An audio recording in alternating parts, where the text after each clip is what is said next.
Bismillahirrahmanirrahim. Assalamu alaykum, hurmatli televizor ko'ruvchilar. Yangi bir qatimli ochiq suhbat programmamizni ko'rishinglarni qizg'in qarshi olamiz. Men Abdullah Yalqin. Qadrli qarindoshlar, hammalarga ma'lum bo'lgandek, biz bu programmamizda har xil sohadagi shaxslarimizni chaqirib, har xil mavzularda suhbat olib beryapmiz. Inshaalloh bugungi mehmonimiz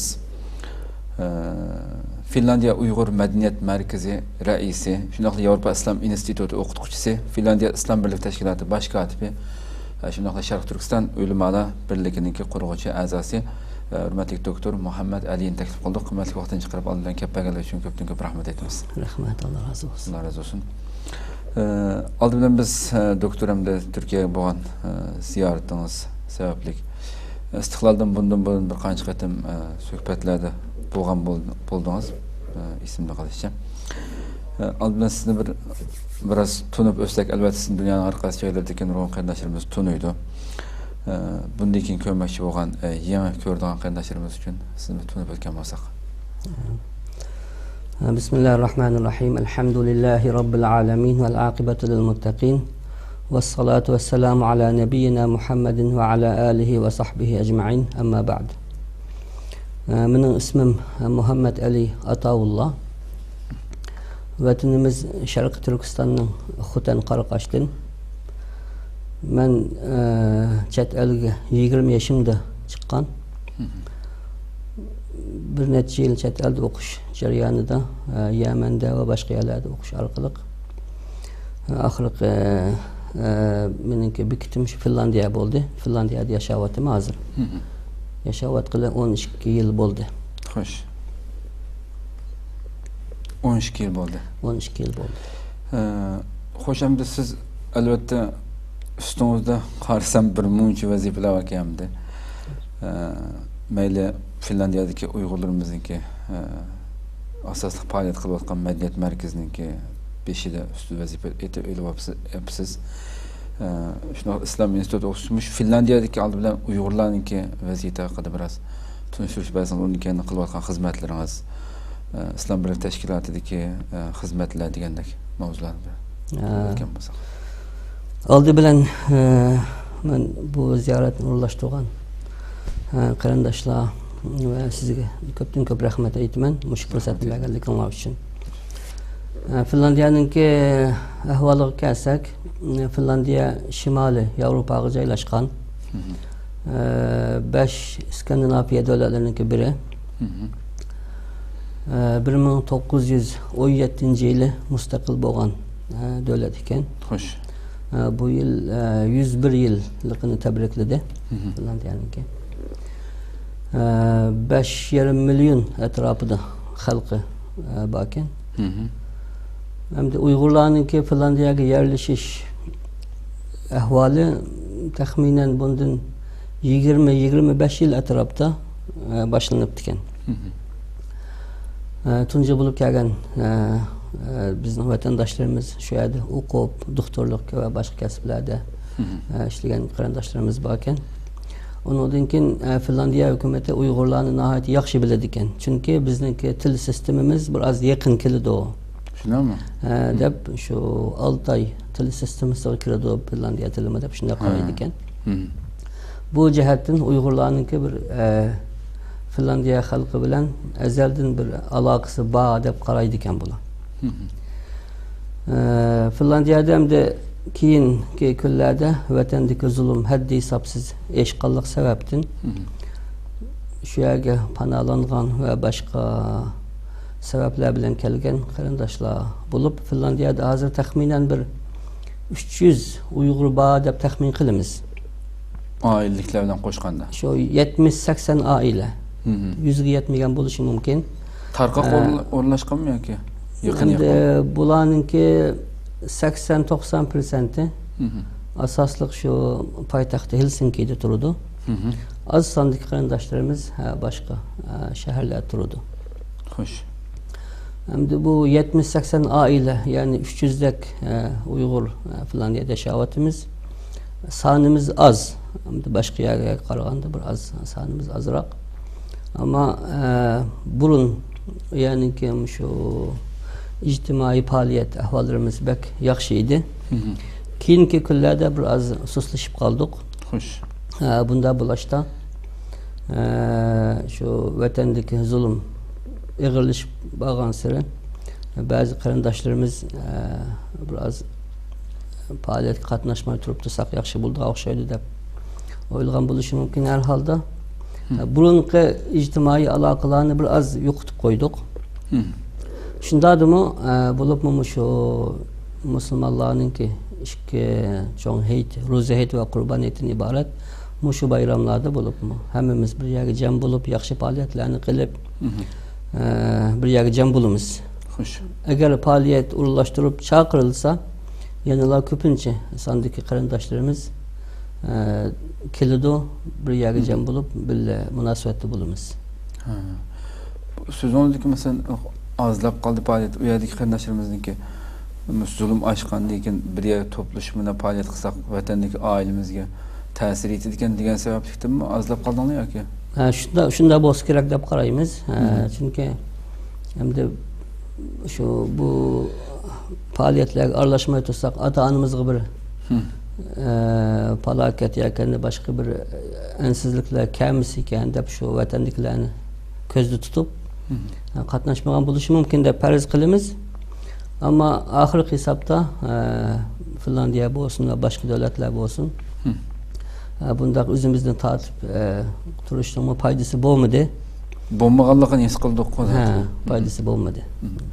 Buningga endi albatta Yevropadami nurg'un mush oxirgi yillarda Xitoy o'zininki haqiqiy terrorisini, haqiqiy vahshiyligini oshkorlagandan keyin o'ziga yillarcha xizmat qilgan sodiq xizmatchilardan tortib jazolab qilgandan keyin burun da'voga yiroq turdiganlarmi, yaqin kelmaydiganlarmi oshkorlanib hammasi hozir bo'ldi. Hech qaysini ayirmaydigan bizning shu uyg'urib qolganligimiz eng chong dushmanlikka bu deb o'tirib chiqayotgan qarindoshlarimiz aytib ko'p hamda Yevropada jiq uyg'unishlar bo'layotganligini his qilib turyapmiz hamda ijtimoiy uchur vositalaridan va bo'linayotgan faoliyatlardan.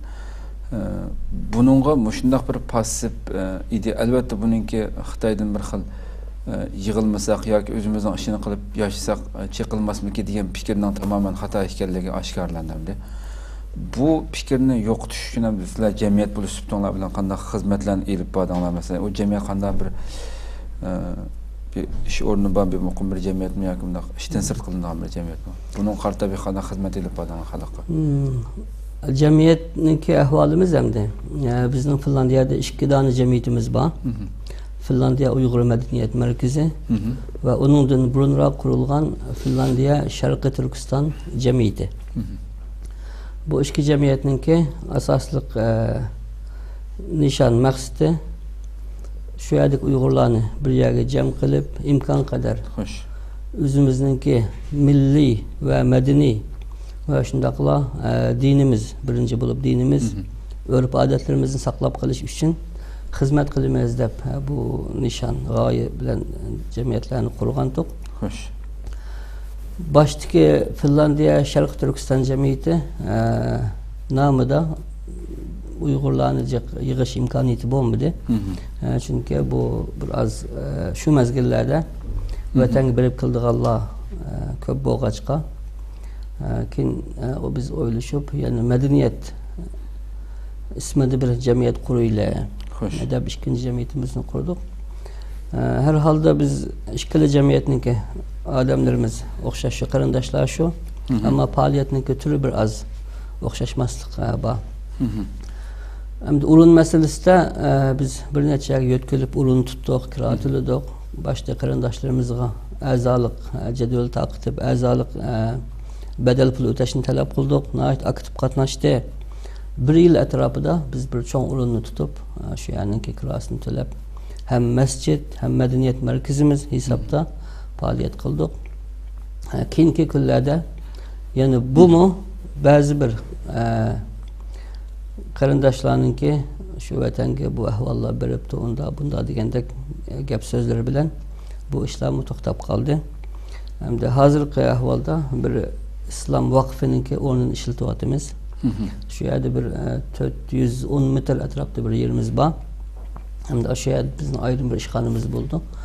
Shu orqali bolalarni o'qitib, faoliyatlar bo'lsa shu yerga yig'ilib Ötküzüyatımız hazırgacha hamda. Hoş endi İslam institutidagi o'qituvchilik vazifangiz o cho'nglag'immi yoki shu yerdagi musulmonlarning bolalariga qanday bir institut mesela? İslam instituti Finlandiya kurulğulu 3 yıldan geçti. Aslı bununki ana mektebi Fransiyada. Avrupa'da kaç devleti var? Avrupa'da bir neçe devleti var. Bulup hazır Fransiyada 3 şehirde tarmaqı var. Angliyada 2 şehirde var. London'da yeni bir Manchester degan şehir yani var. Demek Finlandiyadaki kuruldu. Hazır Şivsiyadan badab qarayman. Bu institutninki asaslı programımızı 3 yıllık. Üniversitenin bir astı yani. Üniversitenin astı, Tuluk Otur'unki üstü. Kurası. 3 yıllık plan bilen, şu 3 yılın içindemdi. Ders qaysi tilda o'tildi? Arap tilida o'tildi. Arap tilida. Asaslık bunu hem de çoğunla marifi desek mi buludu. Şu yerge Avrupaga münasip halatda o'qituvchilarni, imamlarni ve şundaqla dini davetçilerini terbiyeleydiğen 3 yıllık programı. Bu yerden bitirip çıqqanlar? Bu yerden bitirip çıqqanlarninki mesela diplomini hükümet itiraf qiladi. Avrupa'nın hammasida. Hammasi itiraf qiladi ve şundaqla ularninki xizmat qilishga fursat yaratib beradi. İslam merkezlerinde hizmet qiladi. İslam merkezi hükümetninki o'rnida imkoniyati bor. Finlandiyaniki yana bir alayidiligi mağribda bulup şu başlangıç ve tuluksiz şu katlamlardaki okutish programması da Finlandiya dünya boyunca 4-5 yıl birinci o'rinda bo'lib keldi. Hem de hazır 2. 3. o'rinda bo'lishi mumkin bu yıllarda. Yanıla ta'lim tarbiyaniki sistemasi belki yaxshi hamda. Yani balalarni o'ynatib turib o'rgatadigan hech qanday besim qilmasdan şu balalarga nurg'un ma'lumotni singdirib o'tadigan bir yaxshi program bor ekan. Hatta şu Angliya, Germaniya, başka devletler, hatta Arap devletlerimi Finlandiya bilen şu ta'lim tarbiya sohasida tecrübe almashtırılgan işler var. Şu yerga o'qituvchilarni avatib kurs şekilde o'qituvchilarni tarbiyalab qaytirib ekelib bizningki devletlarda xizmat qildi ekan bu ishlar var. Hamda Finlandiyaniki şu yaxshi sistemasining jumlasidan her bir maktabda 3'ten 10'a kadar Müslüman o'quvchi bo'lsa, bular o'zining dinini o'qish imkoniyati bor ekan. Şu maktabning şu maktab davlatninki maktablarda haftada 2 saat birinchi yillikdan şu to'liq o'ttirgacha bo'lgan şu 11 yillik ma'rif sistemasida Yahudi bo'lsa Yahudi dinini, Hristiyan bo'lsa Hristiyan dinini, Müslüman bo'lsa Müslüman dinini her qanday bir itiqadchi dindar o'quvchi shuningki o'zining dinini maktabda o'qiy oladi. 3'ten aslam sani. 3'ten aslam o'qiy oladi. Yana bir kelib islom dini darsligininki imtihon natijasi xuddi matematika yoki ingliz tili yoki boshqa har qanday bir fanlarga o'xshash. Eğer onun o'qituvchi ajratildi da. O'qituvchi ajratildi, o'xshash başka o'qituvchilarga o'xshash. Bo'ladi. Boshqa fanlarni o'tanmaganga o'xshash, agar nima bo'lib qolsa, imtihonni o'tanmay qolsa, bir fandan o'tanmadi degan gap. Demak, o'zingizning dinini o'qib, e'tiqoddor, dindor, mushak yaramli odam bo'lsangiz, deb ular bunday qaraydi ekan. Qancha musulmon bor Finlandiya? Finlandiya taxminan hukumatninki şu tizimlash nimasida bir 50-60 ming musulmon bor deb qaraydi ekan. Amaliyotda 100 mingdan eshidi deb qaraymiz biz musulmonlar shu yerda. Yeni kelib Finlandiyaniki şu ta'lim tarbiya sistemasida har qanday bir millatdan yoki bir tilda so'zlaydigan bir 4-5 o'quvchi bo'lsa, bularga o'zining ana tilini devletin o'qituvchi ekelib o'qitib beradi. Mesela bu yıl mı biz bir 4-5 yıl oldida başlagan, bir yıl davom qilib to'xtab qolgan, yani bu yıl şu vatanda kasbiy o'qituvchi bo'lgan bir hemşirimizningki nimasi bilan tirishchanlik bilan hammamizning tirishchanligimiz bilan bu yıl mı Uyg'ur ana tilini Finlandiya hukumat maktabida qonunli şekilde haftada 2 saat balalarımızga ders var. Uyghur tilida, haftada 2 saat Uyghur tili, 2 saat din dersi var. O birlam maktabdimi yoki shu bir qanchaga maktab? Şu bir necha maktabdagi bolalar haftaninki 2 saat ders vaqtida birlikda o'sha yerga shu maktabga yig'iladi. Agar yaroq bo'lsa, avtobus biletini hukumat ko'tarib beradi. Yoki endi ota-onalar elib keladi o'sha yerga. Shunday bo'ladi. Hakikaten yaxshi bir sharoitlar ekan bu hamda. Finlandiyaniki ma'rif sistemasini bundan burun men chiqatim anglagan men hamda shu. Hatta siz degandek bir qancha yil dunyo bo'yicha birindarlik. Bu birindarlik bo'lib tanlanishining asosli sababi siz degandek balni o'yintib turib tarbiyalashmi yoki boshqa afzal sharoitlarmi bormi? Hamda u yerninki sharoiti bak yaxshi ekan. Yani bir millatni tarbiyalab chiqish uchun buni shu yaslidin tatib, bag'chadan tatib shu tarbiyalab chiqqandan keyin yaramli odam bo'ldi ekan bu. Ularninki nimasi? Shu bola 3 yoshda yoki 2 yoshda yasliga kirsa, shu yerdan boshlab bularga insoniy, qanday inson bo'lasiz? Qanday boshqalar bilan qanday muomala qilasiz? Degandek shu hammani o'rgatadi ekan bularga. Oynab yurib orqali shunday o'ynashlarni o'rgatadi ekan. Undan keyin 6 yil bola yaslida to'liq shu yerda turadi ekan. Necha yoshgacha? 3 yoshdan, ba'zi 2 yoshdan 6 yoshgacha shu yasli hayotini o'tkazadi ekan. Masalan 2 yoshli bolaning akasi qancha soat turdi kunda?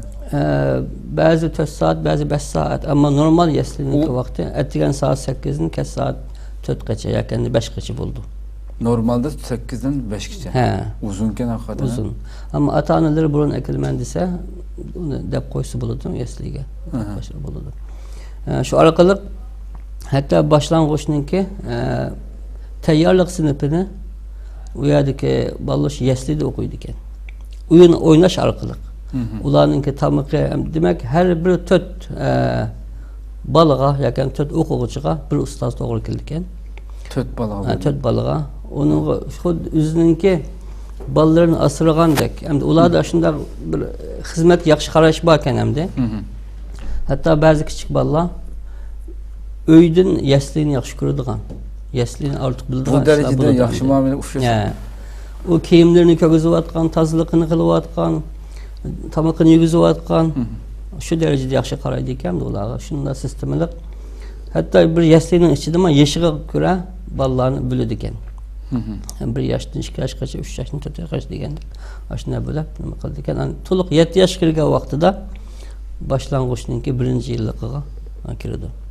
Ularning qarashida kichik bolalarga besim qilmaymiz. Bular o'zininki kichiklik hayotini, sabiy hayotini normal o'ynab o'tkazish kerak.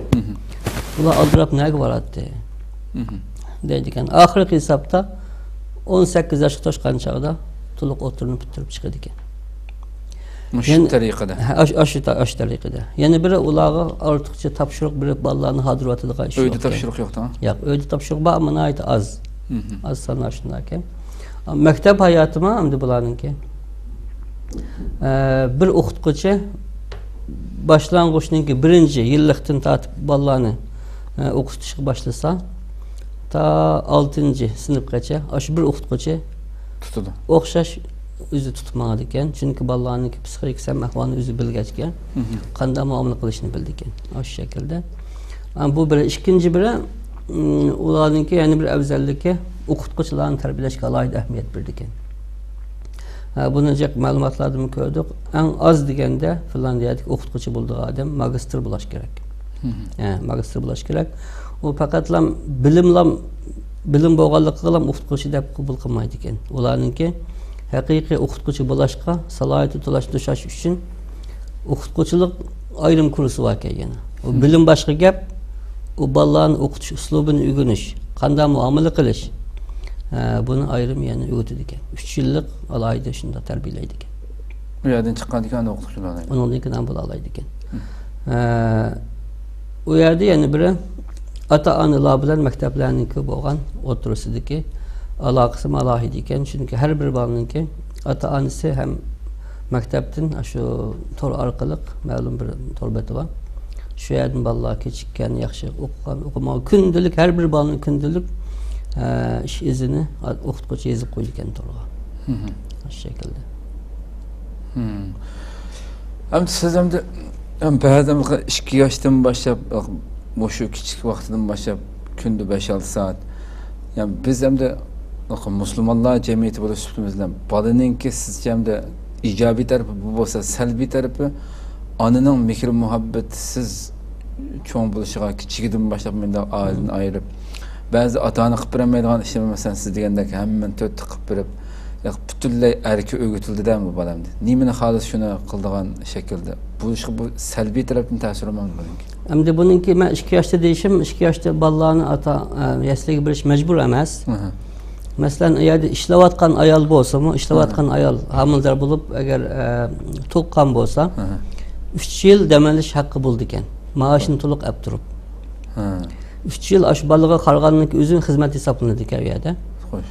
Undan keyin bolasini yasliga berib o'tib, ya'ni xizmatini davom qildirg'ash bo'ldi ekan. Hamda buningmi ikkala tarafini o'ylamay bo'lmaydi haqiqatan. Hamda kichik bolalarni yasliga olib bilan ota-onasining mehrini olib o'tish. Bu nima? Shunga birinchi ustoz asli ota-onasida. Boshdagi bosqichda to'liq 7-8 soat bo'lmasa-mu, 3-4 soatni, 4-5 soatni asta-asta ko'ndirdik shunda. Buniki Yevropaniki nimasida, nima uchun bu nima kelganda biz pat-pat chiqib turdi bu narsamda. Yevropa bekadan beka musulmonlardan yoki dunyoning har qaysi joylaridan ko'chmanlarni bekadan beka ichib qilib yoki ularga marhamat yuzsidan qabul qilmaydi. Musulmonlar Yevropaning asosiyatining ko'pinchisi tug'ish nisbatına ait az, qayrish nisbati davomli necha 10 yil keyin o'ylagan vaqtida o'zining xatarlik nima kelib qolganligini bilganligi uchun buni qabul qilib o cho'nglarni ota-onasini cho'nglarni islomiy jihatdan o'zgartirmasmi ham uningga o'zgartishga munjiq urilmaydi u narsaga. Bo'lib shu bolalarni ana shunday har xil sharoitlarni hozirlab berib ozroq baliq vaqirab yoki bu narsa qilib bo'g'icha uni boshqalarga berib o'tish pat-pat mishalim Turkiyada axborotlarni ko'rib qolamiz. Turklarning bolalarini yoki arablarning bolalarini shu yerdagi oilalarga berib o 5-2 yildan keyin bo'lsa o kichik bola o'zining ota-onasini qabul qilmaydigan, qabul qilmay menga ket deydigan darajaga berib qolgan shu ota-onalarning yig'lagan ko'rinishini ko'ramiz endi mishadagi xabarlarda. Ham shu bolalarni shu ashi jihatda nimada siqib berib, hamma narsani talqib berib ashunda erkin cho'ng qilib shu bolalarni shu jamiyatning madaniyati, dini hamma narsani yaxshi ko'radigan qilib tarbiyalash niyati bo'lganligi uchun shunday qildi deydigan pat-pat narsa chiqdi ham xabarlar buni tasdiqlab turdi bir boshlamda. Buni o'sha uzoq kelgusini o'ylaganda siz bundan qanday qaraysiz bunga? Endi har qanday bir davlat avval o'zining manfaatini chiqish qilib turib bir ish qiladi ekan endi. Yevropa davlatlari mana shunday desak bo'ladi, lekin buni ekiplar bundan ham ilib oldigan ish yo'q endi. Masalan, Finlandiyada bolalarni har kunisi chiqib sirtda o'ynatib, havolantirib qilish bu qonunda bor ekan. Hatta masalan biz turgan shaharda poytaxtda onasi shu bolalarning hovlisini olib birga chiqsa, avtobus, poyezd, metro, hatta ba'zi yerlarga parxod hammasi bekorliq. Hatta ba'zi shaharlarga 200 kilometr qiladigan shaharlarga shu bolaning hovlisini olib olsa, bolaning sababidan onasi bekorliq bilet olmaydi endi. Ma'zalligi bor. Nima ish qilganda shu bolalarni birga chiqib havolantirib sirtni ko'ksitib yaxshi tarbiyalasin deb. Hamda bolalarni olib olish masalasiga kelsak, shu ota-onalarniki siz degandek hamda balkim ularga birinchi avlod kerak bo'lmasa kerak. Ammo birinchi avlodga qarab turib bolalarni shu yerga singdirib, o'qitib, jamiyatga singdirib yaramli odam qilamiz. Davlatga foydali odam qilamiz deb buni o'ylashi aniq hamda. Lekin ko'pincha ota-onalarniki kallasida shu sharq, ya'ni madaniyati bo'lg'achqa, shu yerga o'xshash ba'zi tarbiyalashda biroz masala bor. Hatta ota-onalarni o'zi tarbiyalanishga ehtiyoji bor ota-onalar bor hamda. Shunga ularningki ba'zi bir bolalarga yaxshi qaramay yo kendi tarbiyalash jarayonida sal qo'pollik qilib bolani urib qolgan bo'lsa, buni ogohlantirish beradi. Ama balaga devletin bergen pulun özge uyunçak yapıranlar, kiyim kiyecekini yaxşı yapıranlar, yemekini yaxşı biranlar. Dep bunu agahlandırdı. Mesela sosyal hizmetçiler var. Olar kelip bazı ahvallarını küzütüp yaxşı qaranlar dep nasihat kılıdı. Olar bu sahada hizmet işleydi. Şunda adım hem de ata-analar yani kemçilik qilib ya kendi yaxşı qarmay. Bay siz degende aşında yaxşı tərbiyələş elib bağmagan bolsa, bu vaqtida vaqtincha ular qarab turib, bunu nurgun basqıçlar barken hem de aşında. Ama mening bilishimcha hozirgacha bir Uyg'urlarniki beshiq bu kun kelgan. Finlandiyadagi Uyg'urlarning ahvoli kelgan ish yo'q deb qarayman. Her halda biz Uyg'urlarniki madaniyatimizda bolalarni yaxshi tarbiyalash, ularga foydali kuynash bizning odatimizda bor ishlar bu. Ama bazı Müslümanlarniki shunday bolalarni tortirib qo'ygan ishlar bularlar. Mesela bir misal alsak, bir Arap kardeşimiz 7 balasını aşında kundu sen Kur'an okumadın, namaz okumadın, undak bundak dep biraz balalarını öyde ceza berip kılgandikin bu balaların anısı yerlik fin olgandikin bunun geçidime hükümetke dep koygan işler bularlar dep koyup lakin o adamını 18 aylık kamap koydu. Keyin o anısını sizniki nerviniz acizken dep onu bir yerga doktorxonaga apirib qo'yib balalarni taqib o'tkazishdi. Ko'z oldimizda ko'rdik hamda. Shunday ashdan bularlik, ammo ashning ma'lum sababi bor, ota-onalarning sababi bor. Ekiplam elib oldiga ash yo'q. Lekin yaroqni ko'zlagan vaqtida to'g'ri balkim shular 2-chi, 3-chi avlodlarni ko'zlab shu mishada xizmat qilib bular vatanga, davlatga boj topshirib bizga kerak degan o'ylagan bo'lishi hamda aniq. Umumiy jihatdan men faqat Finlandiyadan demayman, har qaysi davlatlarning ba'zi siyosatlari farqli, ba'zi yerda musulmonlar va kengchiksiz degandek undaq nurg'un sharoitlar ekan. Yevropaning hammasi o'xshash nimada emasanda. Men ziyoratga borgandim bir qancha davlatlarda har xil nimasini angladik bolalardan. Umumiy qilib aytgan vaqtida hamda siz hamda sizdan anglasak balki bormoqchi bo'lganlarni bilsa buni. Mesela sınıflarda mesela balalarninki şu u yerda mesela Türkiye'de olsa İslam dinini öğütüdü mesela mekteplerde. U yerda şu özünki Hristiyan dinini balalarga şu aşlarning özünün bir sınıfta olgan ekan. Ular billa alamdaki Müslümanlar bu vaqtida u dersini almay chiqib ketalamdi. Bu din dersi ayrım buludu. Müslümanlarninki dinini öğütüdü. Her bir milletninki yakın her bir din egesinin özünün dinini öğütüdü. Bunda bo'lgandan bu din dersi hem de benim bildiğim üzerine to'g'an sharoitini bilmem. Başka yerde qandaki din dersi ortak hammasiga o'xshash emas. O'xshash emas. Chunki hammasining o'zining o'z oldiga dinini o'rganadi. Lekin hamda bu sinfdan chiqib atrofga qaraydigan bo'lsa, hamda u yerdagi umumiy muhit, shuna ochiqchilik, erkinchilik, shuni ko'rdi bolalarga. Hatta ben özüm Finlandiyanınki şu hükümet devlet mektubida bir yarım yıl o'qituvchilik qildim.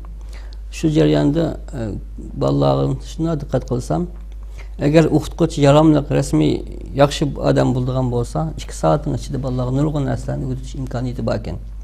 U yerda ma'rif erkinligi bo'lgandan keyin bir kitob bor hamda, lekin o'qituvchi o'zi xohlaganini o'rgatib beradi. Shu kitobni sirtga chiqib ketmagan asosda yaxshi bilimlarni bolalarga berish imkoniyati bor.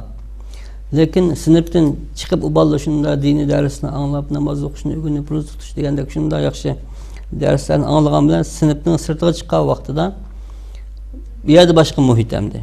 Unda bo'lgandan keyin xuddi ikki xil qarashdak bo'lib qoladi.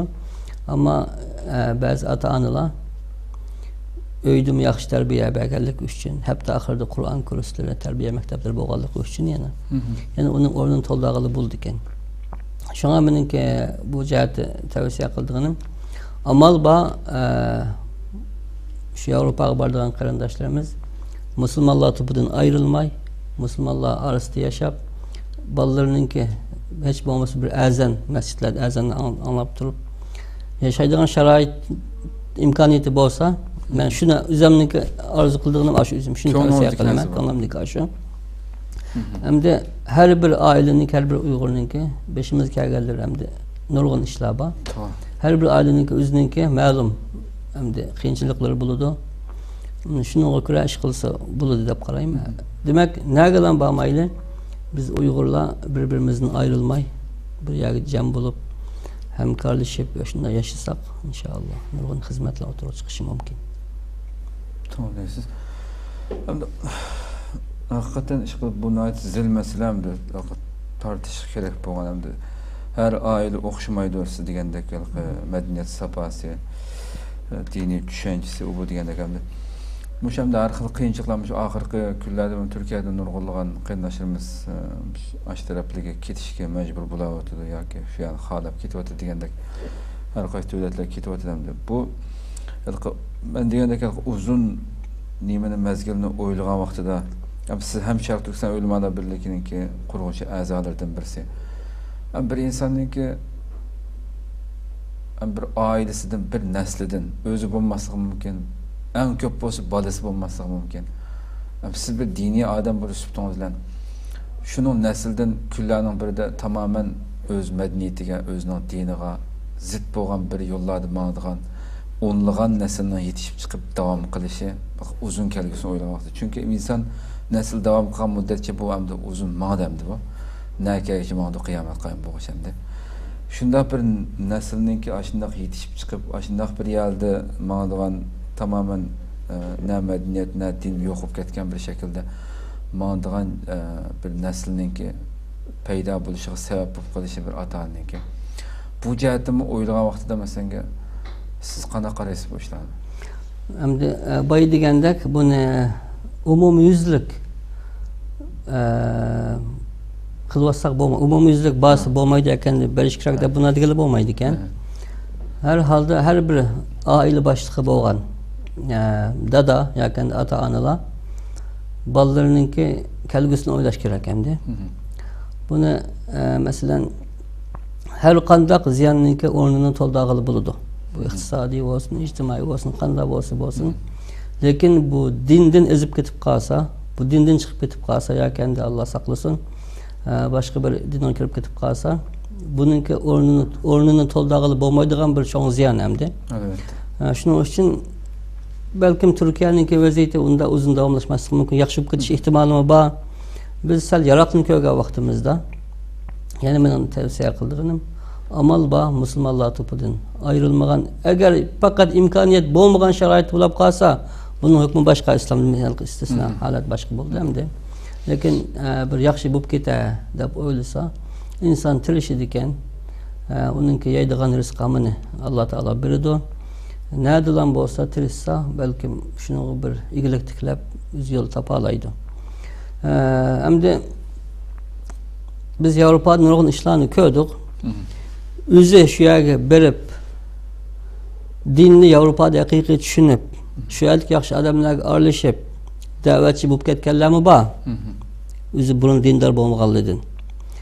Ammo shu yerga dindor berib keyin u yerdagi ahvollarni ko'rib, uningga oldinib dindan nihoyat sustlashib ketganlarmi bor? Bu bizning millatdan boshqalardan bor ekan, shunday bor ekan hamda. Shunga eng muhimi Allohdan tilash kerak, chunki bu din sal qaraydigan masala emas. Masalan, shu yerga bir ota-ona berib, ikki uch bolani ele bada deylar. Borgandan keyin birinchi avlod tugab ketdi, ikkinchi avlod, to'rtinchi, beshinchi avlodlar borgancha buni oqibat nereden kelib chiqdi hamda? Buni bilmaymiz. Hamda ba'zilarning qarashicha balkim Yevropa kelgusi islom davlatlari bo'lib ketishi mumkin. Musulmonlar shu yerga ko'p kelish orqali musulmonlar hukumat o'rinlariga kirib hukumatni tutib balkim yaxshi bo'lib ketadi degan qarashlarmi bor. Buningmi Allohu a'lam hamda, Alloh o'zi bilguchi. Lekin ota-ona yaxshi tirishidi ekan, shu yerda nurg'un fursatlar bor hamda. Belki mayad yo'q fursatlar bo'lishi mumkin, imkoniyatlar bo'lishi mumkin. Hamda oxirgi hisobda eng muhimi musulmonlar to'pidan ayrilmagan yaxshi deb men shu qarashni shaxsan shu qarashdamda. Xo'sh, nayt güzel suhbat oldu. Endi shu bizningki Sharq Turkiston da'vosidagi bugungi oxirgi kunga dunyoning har qaysi joylaridagi qarindoshlarimizniki mayli Yevropada bo'lsin, umumiy jihatdan aytgan vaqtida, mayli Turkiyadagi bo'lsin, oxirgi shu yillarda Xitoyniki bu qadar vahshiylashishi, inson tasvirlik darajadagi bu zulmlarni dunyoga shunchalik oshkorlanib turgan bir sharoitda shuni inkor qilib, xohlagancha bu vahshiylikni elib berishiga qarshi bo'layotgan uyg'unishlar bilan birga faoliyatlarni da'vo yo'ldagi. Bunun qarg'a vaqtingizda siz nimani ko'rasiz? Yetarli ko'ryapmisiz? Qanday shu fikringizni bilsangiz? Endi bu da'vo masalasiga o'tsak, bunun yomon muhim masalalar bor. Burun bir necha yil oldida xuddi bu da'vo qilish ma'lum jamiyatlar yoki tashkilotlar ustiga yuklangandek mundaq xalqlar shunday qarashda bo'lsa xalqimiz, keyingi mezgillarda bu zulm chekidan eshib her bir oila, hatto har bir shaxsgacha yetib keldi bu Xitoyning zulmi. Bunda bo'lgandan bu hozirgi yangi bosqichdagi da'vo bu tashkilotlarning qo'ldan chiqib hozir butun xalq qo'zg'alib ketdi bu yerda. Bu yoshlar bo'lsin, cho'nglar bo'lsin, ayol zodi, cho'ng kichik hammalarninki bir da'voga intilish qo'zg'alish bo'lyapti. Buna ait yaxshi bo'lgani. Hamda Yevropada balkim hammalarning xabarida bor, shu 4-oyda bir cho'ng namoyish bo'ldi bilgiyada. Keyin 11-oyda janvarda bo'ldi. Demak, aşağıya kelayotgan qarindoshlar nurg'un masofalarni besib, nurg'un chiqimlarni tatib kelgili keldi. Yanilar mushlarninki 70-80% yani yoshlar. Yoshlar haqiqatan uyg'unish bor. Endi mushu qilayotgan xizmatlarimiz yetarlikmi? Namoyish bilan ish bitamdi desak, bitmaydi, ammo bumi bir zulmga qarshi turishninki birdan bir yo'l hamdi. Bir yo'l vasitalar desak bo'ldi hamdi. Yo'li. Ammo buni bilan qarab o'tirishga bo'lmaydi. Chunki haqiqiy da'voga sodiq bo'ladigan odam bu vatandan yoki xalqidan hech qanday mukofot kutmasdan faqatlam buni mening qilayotganim mush xalqimning ovozini dunyoga anglatganligim bu bir ibodat. Men buni islomiy qarashdan aytgan vaqtimda mening qilganim da'vo, bu da'voim ibodatkan-ku deb tushunchida qilsak, biz hammada men qilganni qilish kerak deb uningga davron solmaymiz. Shunda bo'lgan holatda da'vo oldiga ma'ud o'zaro fitna chiqmaydi. Endi mushu keyingi kunlarda da'vo ilgirlab mangdi, lekin bu zulm taxmi kunni chekidan eshib natijasi o'rlab ketdi. Buningki yani biz nima qilishimiz kerak degan akiladi bizni hamda. Chunki bo'layotgan zulmni hammamiz bilamiz, bunda o'tirish hojasiz. Endi bizning o'ylaydiganimiz hozir biz nima ish qilishimiz kerak degan akiladi. Buningga meningki o'ylaganim birinchi boy degandek, biz da'voni haqiqiy da'vogar bo'lsak, boshqalardan biz mukofot yoki bir maqtash yoki bir shuhrat uni buni kutmasligimiz kerak. Faqatlam men mush da'vo orqali ibodat qilib Allohning roziligiga erishimango deb buni tushuncha qilish kerak. Ikkinchi masala sog'lom bo'lgan faoliyatlarni, sog'lom bo'lgan da'vo harakatlarini qo'llab berishimiz kerak. Qo'llash orqali biz buni qila olamiz. Dunyoning nada bo'lsin, qarindoshlarimizning qilgan xizmatlarini buni qo'llab-quvvatlab destek berishimiz kerak. Üçüncü biri mushu ba'zi bir kalla soqashtiradigan, fitna taraydigan mushundaqlarga yo'l qo'ymasligimiz kerak. Bizningki hozirgacha bo'lib kelgan bir ojizlik tarafimiz mushu oramizdan chiqqan shundaq xoinlarga, munofiqlarga yetarli darajada buni bir adablab qo'yib zarba bermaganligimizning natijasidan bundan Xitoycha foydalanib o'zimizning go'shtni o'zimizning yig'ida qo'rib biz shunday kunga qolgan millat. Shuni bizda shu do'st bilan dushmanni aniq ayiradigan bir aql idrok bo'lish kerak. Unda bo'lmaydi ekan. Bu do'stni do'st deb bilmasak, dushman deb bilmasak ahvolimiz xatarli. Shuni hozirgacha bizda dushmanimizni haqiqiy tunib yetishda yetarli emas deb qarayman. Şuna biz bunun gamda hakikaten hemmimizninki qo'limizdan kelish xizmat qilsak, bir-birimizning qilgan xizmatini qo'llab, buni ayblamasak, shu darajada yaxshi maqsad inshaalloh bir Alloh nusrat ato qilsin. İnşallah. Köpten köp rahmet. Allah razı olsun ziyaretimizi kabul kılganınız için. Ahirde bizge deydigan tavsiyeleriniz, istiqlal deydigan fikirleriniz olsa bunu mu anlasak şuna program tüyütüz. Rahmat, Allah razı olsun. Hem de istiqlalga berdigan meningki fikrim mushu elib berayotgan yaxshi xizmatlar bundan keyin inshaalloh hozirgidan mutaqa yaxshiroq o'tirib chiqishni buni orzu qilaman, chunki men Yevropada yashash jarayonidan nurg'un qarindoshlarimdan angladim.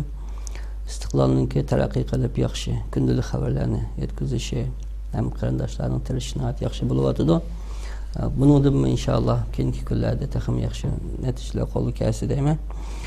Ikkinchi biri mushu media yoki tashviqot masalasida imkon qadar şu Yevropadagi qarindoshlar bilan aloqalashib, shulardan ahvol so'rab turib, bu yerdagi musulmonlarimizning ahvolidan nereden ne kadar şu yerga biraz ahamiyat berilsa, yani xabar ishlash jarayonida deyman. Üçüncü biri şu aramızdan chiqayotgan mush yosh harakatchan qarindoshlarimizninki ularning bir ish izlarini biraz taqib qilib ahamiyat bersak, inshaalloh kundan kunga ishlarimiz yaxshi bo'lib ketar. En ahirde deydiğim Allah subhanahu ve taala bizni hergiz tashlab etmaydi. Biz umidvor bo'lishimiz kerak. Birdan bir umidimiz Allah. Hem de hozirgi islom ellari va arab dunyosiga qaraydigan bo'lsak, hamma ahvol aniq. Bizga Allohdan boshqa yordamchimiz yo'q.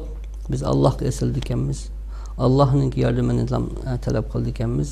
Shuning bilan birga Allohdan dua qilish bilan birga to'g'ri davoni, dua va davoni to'g'ri shaklda elib berishimiz kerak. Shunday qildikanmiz.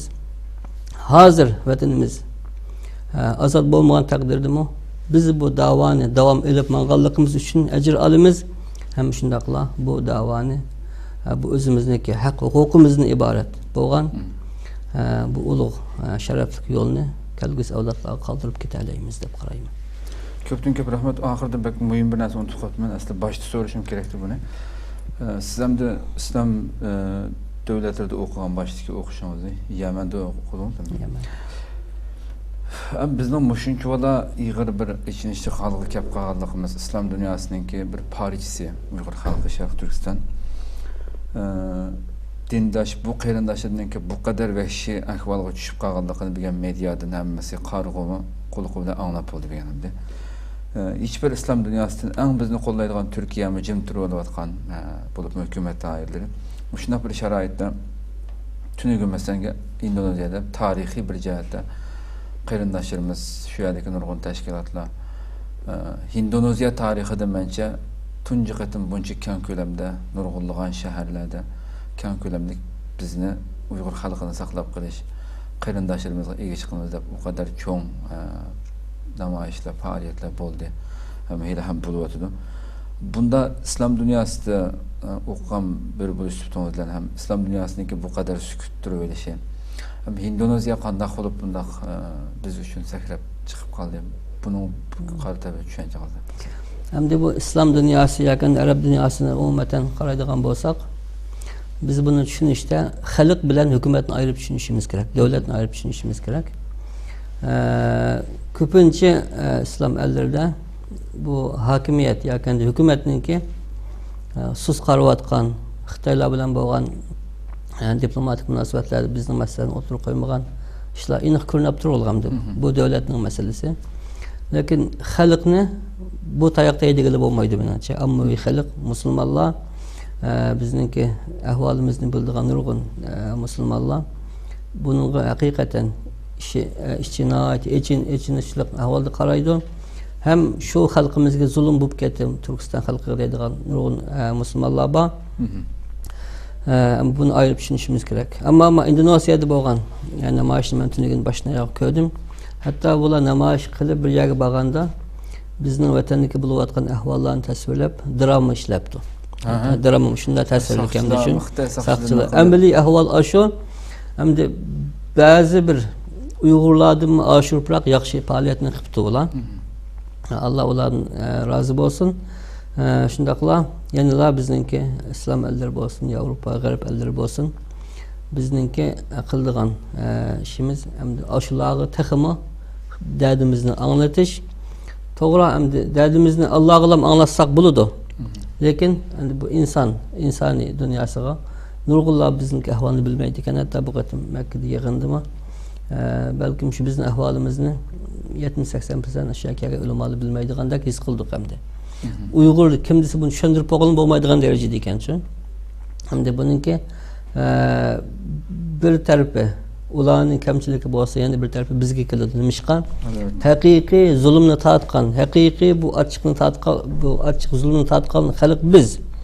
Shuni ba'zilar bu ahvollarni tushuntirib kelsak, ular uchun oddiy tuyulib qoldi ekan. Nimishqa? Ular bu zulmni yashamagochqa. Masalan, shu lagerdagi ahvol rasmlarni ko'rsa, yoki shu qizlarimizning Xitoyga to'yilganini ko'rsa, ular uchun bu oddiy bir to'ykan bu. Hatta Xitoylar o'kib tamoq yeganini ko'rsa, bu do'stlarga tamoq yeyish bo'ltiribdi, nima ish bu deb oddiy qaraydi ekan ular uchun. Chunki ular bu yerdagi bo'layotgan ahvollarning orqa ko'rinishini bilmaganligi uchun sal oddiy qaraydi shunga bunga. Hamda shunga biz tirishishimiz kerak har holda. Bizning birdan bir umidimiz Allah, umidvor bo'lishimiz kerak. Allah Taala la taqnatu min rahmatillah degan Allohning umidini qat'iy umid zodi uzmaymiz.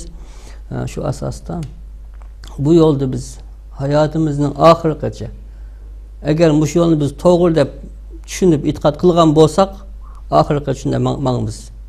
Agar xato deb bilgan bo'lsak, u boshqa. Shuni demoqchi bo'lganim, bizning yo'limizning to'g'riligiga 100% buning ishonchimiz komil. Biz bu yerda deydiganimiz o'zimizdan tortilib ketgan haq huquqimizni talab qilyapmiz. Boshqalarga tajovuz qilmoqchi emas. Bizningki haq huquqimiz bu qonunliq, haqliq bo'lgan talab. Xo'sh. Ko'pdan ko'p rahmat. Alloh razı olsun. Rahmat, sizlarga Alloh razı olsun. Qadrli qaynashar, shuna qilib bugungi ochiq suhbat programmamiz doktor Muhammad Adi bilan o'tkazgan suhbatimiz mishada oxirlashdi. İnşallah yana bir qatim suhbat ko'rishgacha sizlarni Janobi Alloh topshiramiz. Assalomu alaykum va rahmatullohi taala va barakatuh.